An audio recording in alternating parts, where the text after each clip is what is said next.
Uliwahi kuambiwa kwamba mirija yako ya uzazi imeziba, lakini ukachukulia kwamba ni hali ya kawaida, mrija mmoja au miwili?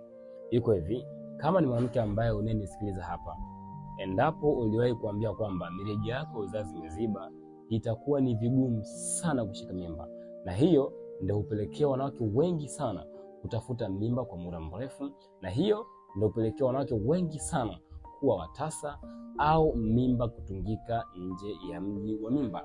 Endapo ni mwanamke ambaye uko hapa unapitia ishara za mirija ya uzazi kuziba, je, ishara za mirija ya uzazi kuziba ni zipi?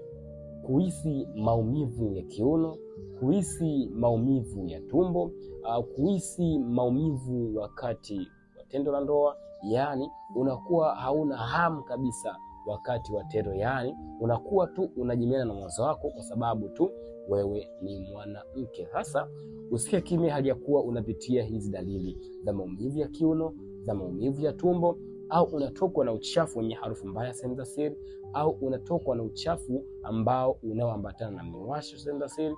Hiyo ni ishara kwamba wewe una changamoto ya mirija ya uzazi kuziba. Endapo unahitaji ushauri na matibabu zaidi, unaweza ukachukua namba kwenye bio, uje moja kwa moja WhatsApp kwa ushauri na matibabu zaidi. Kumbuka, afya yako ndio msingi.